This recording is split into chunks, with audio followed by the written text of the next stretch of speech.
कैसे हो दोस्तों। मैं Shubhankar Pandey, achieve target with Shubhankar channel में आपका स्वागत है। मॉडर्न इंडिया का भी हमने लेक्चर आपके सामने रखा था।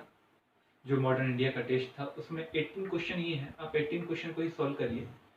मिस्टेक हो गई, मैं थोड़ा सीक्वेंस गलत हो गया मेरे साथ में, तो इसलिए 18 क्वेश्चन ही लिख पाया। तो आप 18 क्वेश्चन को ही सॉल्व करिए और 1.5 घंटे में ही सॉल्व कर आप इसे पूरा करिए।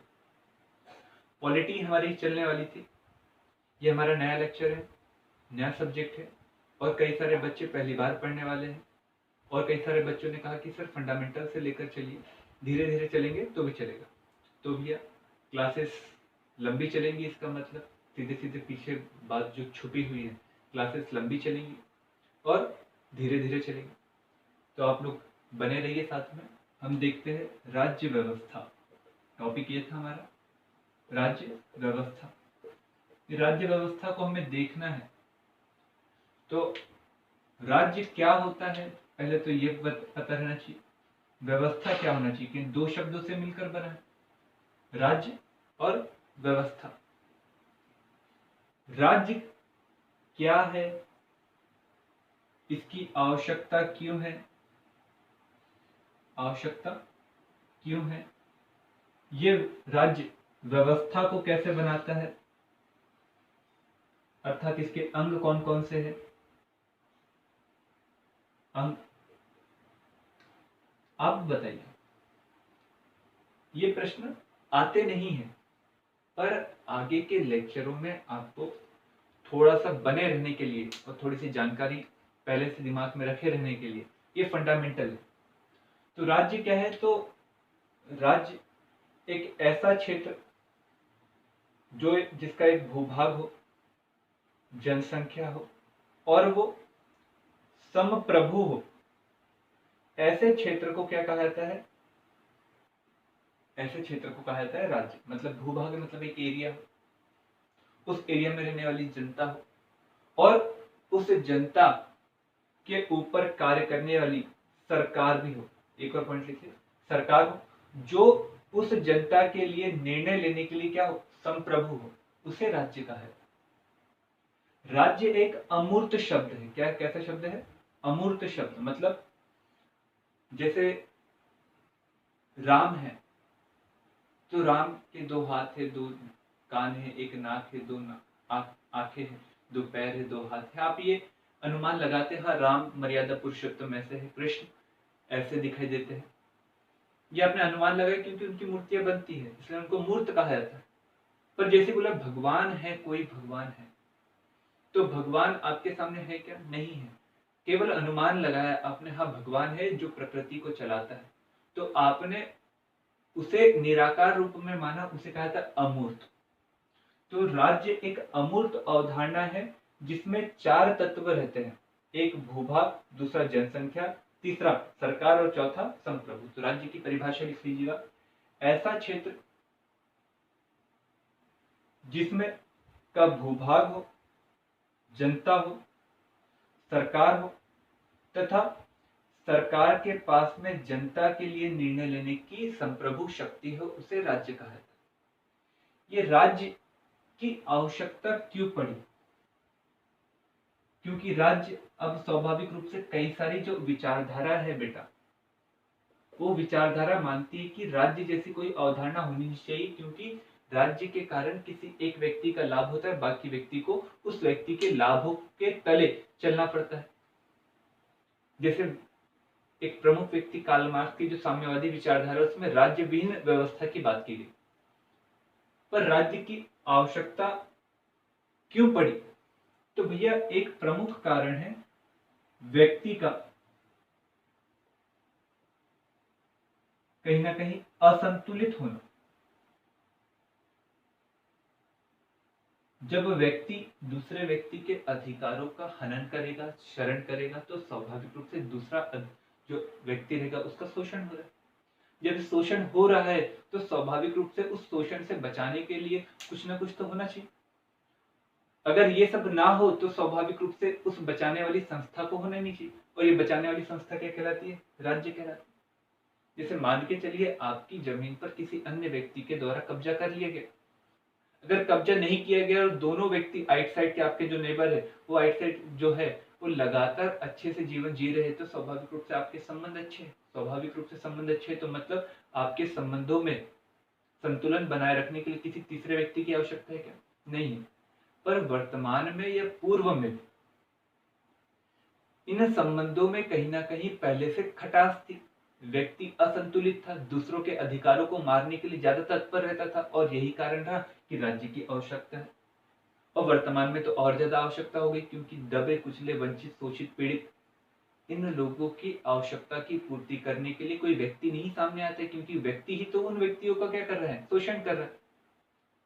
तो स्वाभाविक रूप से एक संस्था है जो उन व्यक्तियों को शोषित होने से बचाती है, और इसीलिए राज्य की हमें आवश्यकता दिखाई देती है।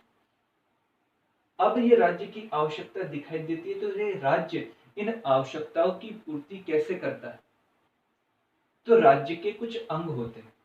राज्य के कुछ अंग होते हैं, मतलब राज्य जो होता है, जो शासन चलाते हैं, वो शासन के कुछ अंग होते हैं। यदि हम अंग की बात करें तो 3 प्रकार के अंग हमें दिखाई देते हैं। एक रहता है कार्यपालिका। कार्यपालिका याद रखिएगा, शब्द याद रखिएगा। विधायिका, और एक आता है न्यायपालिका। यदि मैं एक व्यक्ति के बारे में कहूं जो प्रबोधनकालीन विचारधारक था, कौन सा विचारधारक बेटा? प्रबोधनकालिक। ये विश्व इतिहास में आपको पढ़ने को मिलेगा, मैंने उसके लेक्चर भी विश्व इतिहास के डाल के रखे, आप उन्हें भी देख सकते हो। प्रबोधन काल क्या है, प्रबोधन काल के प्रमुख विचारक क्या है, और उस प्रबोधन काल के विचारक में है मॉन्टेस्क्यू। इस मॉन्टेस्क्यू का कहना था कि शक्ति जो होनी चाहिए राज्य की, उसके अंगों में अलग अलग अंग के पास में स्वतंत्र शक्ति होनी चाहिए। मतलब जो राज्य है और राज्य के जो अंग है, व्यवस्था शासन के जो अंग है, उस अंग की जो अलग अलग हाथ पैर है, उनको शक्ति होनी चाहिए, परंतु ये शक्ति अलग अलग हाथों में होना चाहिए। क्यों होना चाहिए, अब हम आपको बताते हैं। विधायिका जो होती है बेटा, जैसे हमारे यहाँ संसद है, विधायिका जो होती है वो कानून बनाती है। क्या बनाती है? कानून बनाती है। कार्यपालिका जो होती है, विधायिका के द्वारा बनाए गए कानून का अनुपालन करके शासन करती है, और जब इस कानून का कोई उल्लंघन करता है तो उस व्यक्ति को दंडित करने का कार्य कौन करती है? न्यायपालिका। कौन करती है? न्यायपालिका। पहले जब राजतंत्र था तो राजतंत्र के समय में विधायिका, कार्यपालिका और न्यायपालिका तीनों एक ही व्यक्ति के हाथ में होती थी, अर्थात राजा के हाथ में होती थी। राजा जो बोलता था वही कानून होता था। राजा ने बोला कि ये कानून नहीं है तो वो कानून हट जाता था। तो स्वाभाविक रूप से निरंकुशता होती थी, व्यक्ति के अधिकारों के हनन की संभावना और ज्यादा रहती थी। जैसे कि आप रोबोस्पेयर जैसे देखोगे, या लुई 16वां या लुई 15वां देखोगे, या आप निरंकुश शासक कोई भी रहे, जहां राजतंत्र रहेगा वहां निरंकुशता रहेगी, क्योंकि तीनों शक्ति क्या रहेंगी? एक ही व्यक्ति के हाथों में। तो भैया मॉन्टेस्क्यू ने कहा था कि भैया तीनों शक्ति, जो शासन की तीनों अंग होते हैं, वो तीनों जो अंग रहते हैं उसको अलग अलग हाथों में होना चाहिए, और अलग अलग हाथों में रहकर इनको स्वतंत्रता पूर्वक कार्य करने की अनुमति देना चाहिए। इसे ही कहा गया मॉन्टेस्क्यू का शक्ति का पृथक्करण का सिद्धांत। और शक्ति के पृथक्करण सिद्धांत को दुनिया में सबसे पहले लगाने वाले देश का नाम था अमेरिका। ये अमेरिका के द्वारा कार्यपालिका अलग रहती है, वहां पर जो राष्ट्रपति के अधीन कार्य करती है। विधायिका अलग रहती है, जो हाउस, वहां पर आपको कांग्रेस दिखाई देगी। न्यायपालिका अलग रहती है, जो सुप्रीम कोर्ट है। भारत में बेटा थोड़ा सा अलग है। भारत में कैसे अलग है? भारत में विधायिका और कार्यपालिका दोनों एक साथ में है और न्यायपालिका अलग है। अब एक मैं प्रश्न पूछता हूं, हमारे प्रधानमंत्री पहले प्रधानमंत्री है कि संसद के सदस्य भी है? संसद के सदस्य भी है और प्रधानमंत्री भी है। और प्रधानमंत्री किसे चला रहे? सरकार को चला रहे। तो स्वाभाविक रूप से वो संसद के सदस्य, मतलब विधायिका के सदस्य है, तभी वो कार्यपालिका के क्या हो गए? सदस्य बने। तो मतलब हमारे यहाँ पर विधायिका और कार्यपालिका में जुड़ाव है और न्यायपालिका स्वतंत्र है। तो ये हमारे देश की विशेषता है। ऐसा ही ब्रिटेन में भी है। ऐसा ही क्या है? ब्रिटेन में भी है, आप याद रखिएगा। तो ये हो गए हमारे राज्य व्यवस्था के अंग और राज्य की परिभाषा और राज्य की आवश्यक है। यहां तक कि आपको समझ में आया है कि नहीं? यहां तक अगर समझ में आया तो मैं आगे बढ़ू थोड़ा सा। चलिए अब थोड़ा सा आगे बढ़ने की कोशिश करते हैं। आप लोग इस बात को नोट डाउन कर लीजिए। अब थोड़ी सी बातें अब और आगे चलते हैं। अब ये जो शासन होता है, ये शासन जो प्रणालियां कहलाती हैं, ये अलग अलग प्रकार के अलग अलग संबंधों के आधार पर मानी गई। अब शासन तो करना है, परंतु शासन कभी कभार क्या होता है, शासन जो प्रणाली जो होता है वो अलग अलग संबंधों के आधार पर अलग अलग होती है। जैसे केंद्र व राज्य, राज्य का मतलब यहां पर मैं प्रांत से ले रहा हूं, के संबंध के आधार पर शासन की प्रणाली कैसी होती है। शासन के अंग कितने होते हैं? 3, कार्यपालिका, न्यायपालिका और विधायिका प्रणाली। ठीक है, केंद्र और राज्य के संबंध के आधार पर एक याद रखिएगा, इसमें आपको 3 प्रकार की शासन प्रणाली दिखाई देगी केंद्र और राज्य के संबंध के आधार पर। एक दिखाई देगा परिसंघात्मक, एक दिखाई देगा संघात्मक और एक दिखाई देगा एकल। केंद्र और राज्य के संबंध के आधार पर शासन प्रणाली, ये प्रश्न कभी नहीं आएगा, पर परिसंघात्मक के ऊपर से आ सकता है कि कौन परिसंघात्मक राज्य है। तो भैया जब आपको परिभाषा ही नहीं पता रहेंगी तो आप कैसे अनुमान लगाओगे? मान के चलो तुक्का भी लगाओगे आप, तो ये तुक्का लगाने के लिए भी नॉलेज चाहिए रहता है, तभी तुक्का सही लगते हैं। नहीं तो हर कोई बच्चे जय मां भद्रकाली लगा कर पूछ कर आते हैं, तो बोलते हैं सर तुक्के भी गलत हो गए। अब ये तुक्का लगाने के लिए, तुक्का को कहा जाता है इंट्यूशन, और उसको लगाने के लिए भी नॉलेज चाहिए। आपको एलिमिनेशन चाहिए कि भैया हाँ ये 2 तो हो ही नहीं सकते, ये 2 में से कोई और होगा, 2 में से कोई एक होगा। तो भैया आपको कुछ नॉलेज चाहिए, तो इसलिए हम इन बातों को, तो आप लिख लीजिए केंद्र और राज्य के संबंध के आधार पर परिसंघात्मक, संघात्मक और एकल, ये 3 प्रकार की होती क्या शासन प्रणाली। इस परिसंघात्मक और संघात्मक दोनों एक ही। जब एक बड़े राज्य का निर्माण, जब एक बड़े राज्य का निर्माण कई छोटे छोटे राज्यों के द्वारा मिलकर समझौतों के माध्यम से किया जाता है और इन राज्यों को बाद में स्वतंत्र होने की भी अनुमति होती है, इस प्रकार की शासन प्रणाली को परिसंघात्मक शासन प्रणाली कहा जाता है। आया समझ में?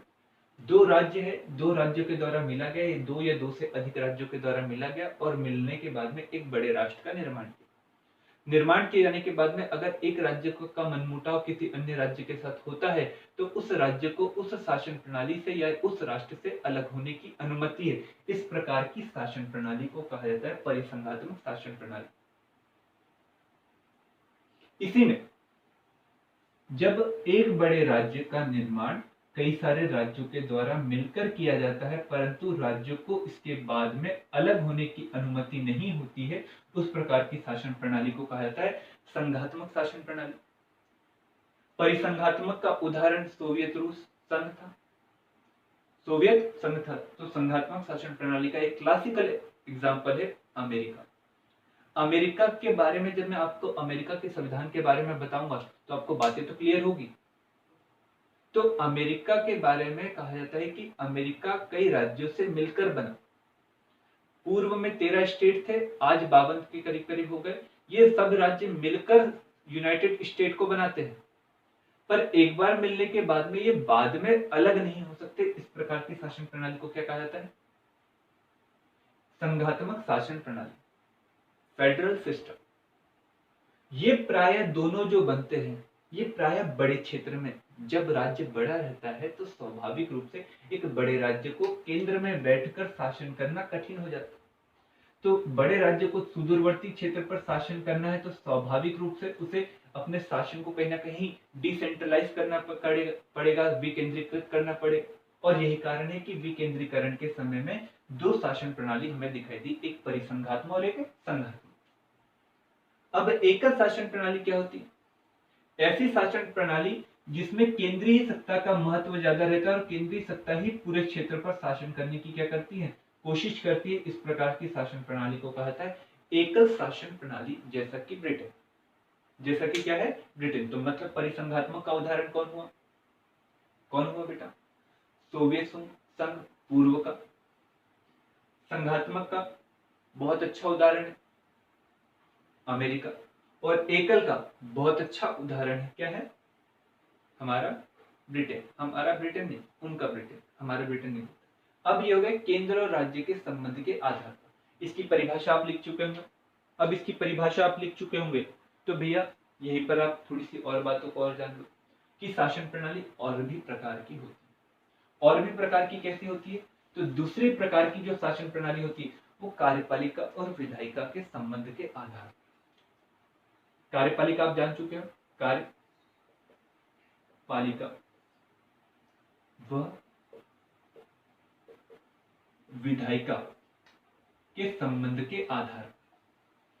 कार्यपालिका और विधायिका के संबंध के आधार पर मतलब फिर से ये परिभाषा आपको दिमाग में आनी चाहिए कि ये परिभाषा क्या है। कार्यपालिका मतलब कार्य करती है कानून के अनुसार और कानून बनाता कौन है? विधायिका। कार्यपालिका और विधायिका जब दोनों में संबंध रहता है, दोनों मिलकर शासन करती हैं और दोनों में संबंध निकटवर्ती रहता है, इस प्रकार की शासन प्रणाली को कहता है संसदीय शासन प्रणाली। कौन सी प्रणाली? पार्लियामेंट्री सिस्टम या संसदीय शासन प्रणाली, जैसे भारत में है, जैसे ब्रिटेन में है। ठीक है, कैसे? अभी आपको दूसरी आती है बेटा जहां पर कार्यपालिका और विधायिका के बीच संबंध विच्छिन्न रहते हैं, मतलब एक दूसरे से जुड़ाव नहीं रहता, उस प्रकार की शासन प्रणाली को कहता है अध्यक्षात्मक शासन प्रणाली। जैसा कि अमेरिका में। संसदीय शासन प्रणाली भारत में भी है बेटा और ब्रिटेन में भी। भारत को हम उदाहरण के रूप में पढ़ेंगे। इसमें क्या होता है, जैसे आपको उदाहरण के रूप में कार्यपालिका का मतलब क्या होता है, अगर मैं नाम लेकर बोलूं तो मैं बोल दूं मंत्री परिषद। मंत्री परिषद, ये मंत्री परिषद कार्य करती है जिसका प्रधान कौन रहता है? प्रधानमंत्री। ये कार्य करती है विधायिका के अनुसार। पर मंत्री परिषद का अगर सदस्य बनना है तो आप लोग सदस्य बन सकते हो, परंतु 6 महीने के बाद, 6 महीने के भीतर भीतर आपको विधायिका का अर्थात संसद का सदस्य बनना पड़ेगा। तो मतलब आपको कार्यपालिका का सदस्य बनना है अर्थात मंत्री परिषद में मंत्री बनना है तो आपको चुनाव लड़कर जरूर संसद का क्या बनना पड़ेगा? सदस्य बनना पड़ेगा। इसके फायदे भी है, नुकसान भी है, नफा नुकसान दोनों होता है। कोई भी चीज एब्सोल्यूट राइट और एब्सोल्यूट रॉन्ग नहीं होती है, हर चीज के कोई ना कोई फायदे और कोई ना कोई नुकसान होता है। इसका फायदा यह होता है कि मंत्रिपरिषद प्राय निरंकुश नहीं हो पाती, क्योंकि उसे हमेशा जनता के सामने जाना पड़ता है और जनता के सामने जाना पड़ता है तो जनता लेखा जोखा मांगती है। अब जब लेखा जोखा मांगती है तो स्वाभाविक रूप से मंत्री परिषद पर हमेशा दबाव बना है। दूसरी बात यह है कि हमारे यहाँ पर हमने इस व्यवस्था को क्यों अपनाया, क्योंकि हमारे यहाँ पर बहुत ज्यादा डाइवर्सिटी है, विविधता है, और विविधता है तो स्वाभाविक रूप से उस विविधता को एकता में तब्दील करने के लिए आवश्यक है कि भैया विविधता वाले लोगों को मंत्री परिषद में शामिल किया जाए। चाहे आप प्रधानमंत्री मोदी की अगर आप मंत्री परिषद ले लो, चाहे प्रधानमंत्री मनमोहन सिंह साहब की अगर मंत्री परिषद ले लो, चाहे आप इंदिरा गांधी की ले लो या आप जवाहरलाल नेहरू साहब की ले लो, सबकी मंत्री परिषदों में विविधता में एकता को समावेशित करने की कोशिश की। और यही कारण रहा कि हमने कार्यपालिका और विधायिका में जोड़ने वाली शासन प्रणाली संसदीय शासन प्रणाली को अपनाया, क्योंकि इसमें दोनों का संबंध होता है। दोनों का क्या होता है? संबंध। और इसी में शामिल व्यक्ति को ही इसमें शामिल किया जा सकता है, अर्थात विधायिका में शामिल व्यक्ति को ही कार्यपालिका में शामिल किया जा सकता है। तो बात क्लियर होगी। तो मतलब अब हम आगे चलते हैं विधायिका, सॉरी अध्यक्षात्मक शासन प्रणाली। ये शासन प्रणाली है कहां पर की? अमेरिका। अमेरिका में राष्ट्रपति जैसे चुनकर आता है, तो चुनकर आने के बाद में उसको आवश्यक नहीं रहता है कि वो अपने जो सचिव की जो लिस्ट रहती है उसमें विधायिका के लोगों को शामिल करे, क्योंकि वहां पर विधायिका अलग है, कार्यपालिका क्या है, अलग है। तो मतलब वहां पर हमेशा कार्यपालिका में शामिल हो, ऐसा जरूरी नहीं है कि वो विधायिका के ही व्यक्ति हो। राष्ट्रपति अपने विवेक से कार्य कर सकता है, वो विवेक से कार्य कर सकता है तो मतलब वो विवेक से अपनी कार्यपालिका के सदस्यों को चुन सकता है। इससे फायदा ये हुआ अमेरिका को, राष्ट्रपति टोटल रूप या एब्सोल्यूट रूप से कार्य कर सकता है, कार्यों में रोक टोक नहीं आती, वो गुणवत्ता के आधार पर व्यक्ति को चुन सकता है, और ये हमें संसदीय शासन प्रणाली में ये दिखाई नहीं देता। अब ये क्यों अपनाई गई संसदीय शासन प्रणाली हम बाद में आपको बताने की कोशिश करेंगे जब हम आपको विशेषता बताएंगे। तो भैया ये शासन प्रणाली चलती है हमारे कहां पर, अमेरिका में। अमेरिका मतलब वर्तमान के डोनाल्ड ट्रंप के देश में। यहां तक कि अगर आपको समझ में आ चुका है तो कोई दिक्कत है क्या? चलो, यहां तक के कोई दिक्कत नहीं है तो मैं समय देख लेता हूं। समय होते आ गया है, पर हम एक चीज को देखते हैं कि भैया लोकतंत्र के, क्योंकि अभी शासन हो रहा है, शासन हो रहा है तो शासन का विकास कैसे हो, शासन का विकास कैसे हो, तो हम शासन के विकास के दौर में चलते चलते हम लोकतंत्र कैसे आया इस बात के ऊपर थोड़ी सी बात कर लेते हैं, और कल के लेक्चर में लोकतंत्र कितने प्रकार के होते हैं और भारत में लोकतंत्र का कैसा रूप है, इस पर हम बात करने की क्या करेंगे, कोशिश करेंगे। तो हम देखेंगे लोकतंत्र का विकास। लोक का अर्थ क्या होता है, जनता, और तंत्र का अर्थ क्या है, व्यवस्था। तो लोकतंत्र जनता की व्यवस्था या जनता का शासन। तो भैया लोकतंत्र का मतलब होता है जिसको अब्राहम लिंकन के द्वारा अच्छे से परिभाषित किया, जनता के द्वारा, जनता के लिए, जनता से समर्थन प्राप्त, इस प्रकार के शासन को लोकतंत्र कहा जाता है। और ये लोकतंत्र का विकास हुआ बेटा निरंकुश शासन के जाने के बाद। निरंकुश शासन मतलब ऐसा शासन जिसमें कार्यपालिका, विधायिका और न्यायपालिका तीनों एक ही व्यक्ति के हाथों में होती थी, और उस व्यक्ति के विवेक के अनुसार ही कार्य किया जाता था। उस व्यक्ति के द्वारा बोले गए शब्द ही कानून होते था, और उसके द्वारा बोले गए जो शब्द थे यदि वो नकारे गए तो वो कानून नहीं होते थे। तो इस निरंकुश शासन पर जब धीरे धीरे प्रहार किया गया, और प्रहार की शुरुआत हुई 1688 के करीब करीब ब्रिटेन में, और ब्रिटेन में निरंकुश शासन की धीरे धीरे समाप्ति हुई, जिसे कहा गया 1688 की गौरवपूर्ण क्रांति। और गौरवपूर्ण क्रांति के बाद में वहां के महाराजा जो थे, महाराजा, उनके पद का महत्व कम हुआ और संसद के पद का महत्व बढ़ा। और आपको पता है कि संसद में जाने वाले व्यक्ति जो रहते वो जनता के द्वारा चुने गए प्रतिनिधि रहते। तो मतलब अब जनता के द्वारा चुने गए प्रतिनिधि काम करेंगे, तो मतलब लोकतंत्र का क्या हुआ, विकास हुआ। तो लोकतंत्र के विकास की बात मानी जाती है 1688 में गौरवपूर्ण क्रांति कहां पर हुई, ब्रिटेन में। महाराजा के पद में कमी आई, महारानी के पद में वर्चस्व बढ़ा, परंतु उसे अधिकार नहीं रहा। ये अधिकार जनता के द्वारा चुने गए प्रतिनिधि के पास रहा जो संसद में काम करते।